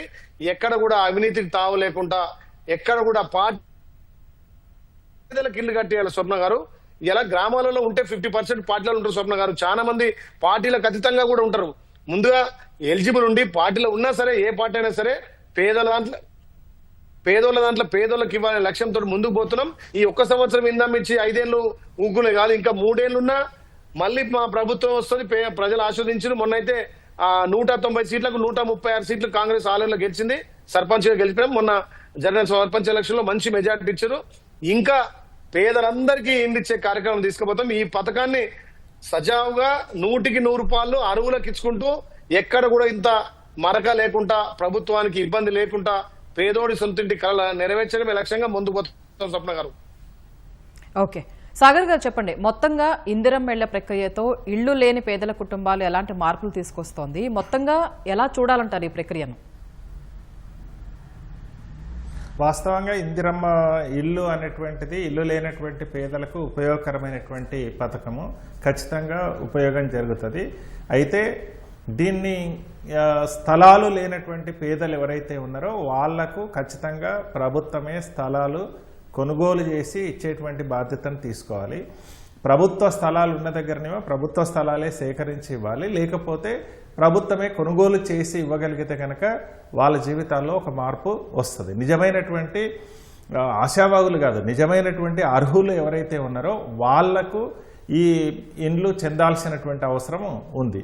రెండవది, అర్బన్ ప్రాంతాలకు సంబంధించినటువంటి దాంట్లో ఖచ్చితంగా ఒక పథకాన్ని ప్రారంభించాలి. రామ్మోహన్ రావు గారు చెప్పినట్లు ఇక్కడ స్థలాలు అంతా ఎక్కువగా ఉండవు కాబట్టి ఇప్పుడు మల్టీ స్టోర్ బిల్డింగ్లు కట్టేసి అక్కడ కేటాయింపులు, గతంలో హైదరాబాద్ నగరంలో కూడా ఆ రకమైనటువంటి కేటాయింపులు జరిగి ఉన్నాయి. కాబట్టి ఆ రకంగా ఎక్కడైతే ప్రభుత్వ స్థలాలు ఉన్నాయో అక్కడ ప్రభుత్వం ఈ రకమైనటువంటి భవనాలు కట్టించి నిజమైనటువంటి లబ్ధిదారులకు అందించాల్సినటువంటి అవసరము ఉంది. అదే రకంగా ఎంపిక ప్రక్రియకు సంబంధించినటువంటి దాంట్లో మాత్రం ఖచ్చితంగా ప్రభుత్వానికి మేము చేస్తున్నటువంటి సూచన ఏంటంటే, ప్రభుత్వానికి కూడా ఈ ఎంపిక ప్రక్రియ క్రమక్రమంగా నష్టాన్ని కలిగిస్తుంది. అర్హులైనటువంటి వాళ్ళు, ఇప్పుడు రామ్మోహన్ రావు గారు చెప్పినట్లు నిజంగానే ఇప్పుడు కొత్త గ్రామ పంచాయతీలు సర్పంచ్లు ఎన్నికైనరు, గ్రామ సభ నిర్వహించేటువంటి అవకాశం ఉంటుంది. కాబట్టి ఖచ్చితంగా అక్కడ గ్రామ సభ పెట్టి లబ్ధిదారుల్ని కనుక ఎంపిక చేయగలిగితే ప్రభుత్వానికి ఉపయోగము, నిజమైనటువంటి ఎవరికైతే చెందాలనో లబ్ధిదారులు వాళ్ళకే ఇండ్లు చెందేటువంటి అవకాశం ఉంటుంది. ఈ రకమైనటువంటి మార్పులు ఖచ్చితంగా తీసుకొని రావాలి. అంటే ఎంపిక ప్రక్రియలోనే ఈ రకమైనటువంటి మార్పు తీసుకురాగలిగితే ఎవరైతే మధ్య దళారీ వ్యవహారం చేసేటువంటి వాళ్ళు లేదా డబ్బులు వసూలు చేసుకునేటువంటి వాళ్ళకు ఆ రకమైనటువంటి అవకాశం లేకుండా ఉంటుంది. ఆ రకంగా కనుక చేయకపోతే అది నష్టాన్ని చేకూరుస్తుంది. ఇప్పుడు ఎమ్మెల్యేలు అనుకుంటారు మేము నిజాయితీగా ఎంపిక చేస్తున్నాం, అక్కడ ఇందిరమ్మ కమిటీల నుంచి ఏ లిస్ట్ అయితే వస్తుందో ఆ లిస్టు నుంచి ఇస్తున్నాం అని అనుకుంటారు. అక్కడ ఉండేటువంటి వాళ్ళు అందరూ ఒకే రకంగా ఉండేటువంటి అవకాశం కూడా లేనప్పుడు ఖచ్చితంగా ఆ ప్రభావం వీళ్ళ మీద కూడా పడుతుంది. కాబట్టి ఆ జాగ్రత్త తీసుకుంటే 2 రకాలుగా కూడా ఉపయోగం జరుగుతుంది. పెట్టినటువంటి ఖర్చు ఈ రాష్ట్ర అభివృద్ధికి, రేపు ఇదేదో అట్లా ఇచ్చేసినాం అయిపోతుందని కాదు కదా, ఇది ఈ రాష్ట్ర అభివృద్ధిలో కూడా ఒక కీలకమైనటువంటి భూమికనే పోషిస్తుంది. కాబట్టి అర్హులైనటువంటి వాళ్ళు ఇప్పుడు మొత్తం రాష్ట్రంలో చూసుకున్నప్పుడు ఇండ్లు లేనటువంటి పేదలు ఎంతమంది ఉన్నారు? ఇప్పుడు కేరళ రాష్ట్రంలో ఆ రకంగా చేశారు. పూర్తిగా పవర్టీ, అతి పేదలు ఎవరైతే ఉన్నారో అతి పేదలు లేనటువంటి రాష్ట్రంగా వాళ్ళొక టార్గెట్ పెట్టుకొని తీర్చిదిద్దారు. ఇప్పుడు ఈ టార్గెట్ ఈ రాష్ట్ర ప్రభుత్వం ఎంపిక చేసుకున్నటువంటి మంచిది. ఇప్పుడు ఏటా 3,500 ఇండ్లు ఒక్కొక్క నియోజకవర్గానికి కేటాయింపు చేసి 5 ఏళ్ల కాలంలో ఒక 15,000 ఇళ్ళు అంటే దాదాపుగా ఎక్కువ మంది గ్రామీణ ప్రాంతాల్లో పూర్తిగా ఇల్లు లేనటువంటి పేదలు ఎవరైతే ఉన్నారో వాళ్ళందరికీ కూడా ఇది పరిపూర్తి అయ్యేటువంటి అవకాశం ఉంటుంది. కాబట్టి దాన్ని దృష్టిలో పెట్టుకొని నిజమైనటువంటి లబ్ధిదారులకు చెందే విధంగా ఈ ప్రణాళికలో చిన్న చిన్న సవరణలు అవసరమైతే చేయాలి. ఇప్పుడు ఒక 2 ఫీట్లు అదనంగా కట్టుకుంటా అంటే అవకాశం అక్కడ ఉండేటువంటి పరిస్థితిని బట్టి ఇవ్వచ్చు. లేదు నాకు అంత జాగా లేదు, 120 గజాలు జాగా లేదు, 60 గజాలే ఉంది, నేను కొంచెం తగ్గించి కూడా ఇల్లు కట్టుకుంటా అంటే ఆ రకంగా కూడా నిజంగానే ఇప్పుడు 5 లక్షలు పెట్టి జాగా కొనుక్కునేటువంటి అవకాశం లేదు. నేను ఒక 2 లక్షలు 3 లక్షలతోనే జాగా కొనుక్కుంటా, 5 లక్షలు శాంక్షన్ చేయగలిగితే కనీసం ఉండడానికి చిన్న కుటుంబము నివాసం ఏర్పాటు చేసుకునేటువంటి అవకాశం ఉంటుంది. ఆ రకమైనటువంటి సర్దుబాటు కూడా దీంట్లో చేయాల్సినటువంటి అవసరం ఉంది. ఆ రకంగా చేయగలిగితే గనక ఉపయోగం జరుగుతుంది. ఈ నిజంగా మనం ఖర్చు పెట్టినటువంటి ఖర్చు నిజమైనటువంటి లబ్ధిదారులకు చేరినప్పుడు ఈ పథకం యొక్క ప్రయోజనం కూడా ఈ రాష్ట్ర ప్రభుత్వం ఆశించినటువంటి ఫలితాలు కూడా వచ్చేటువంటి అవకాశం ఉంటుంది. ఆ రకమైనటువంటి మార్పులు కూడా చేయాలనేటువంటిది మా విజ్ఞప్తి. Okay, right. ధన్యవాదాలండి సాగర్ గారు, బండారు రామ్మోహన్ రావు గారు, బీర్లా ఇలయ్య గారు. సో ఇది వాటి ప్రతిధ్వని. నమస్తే.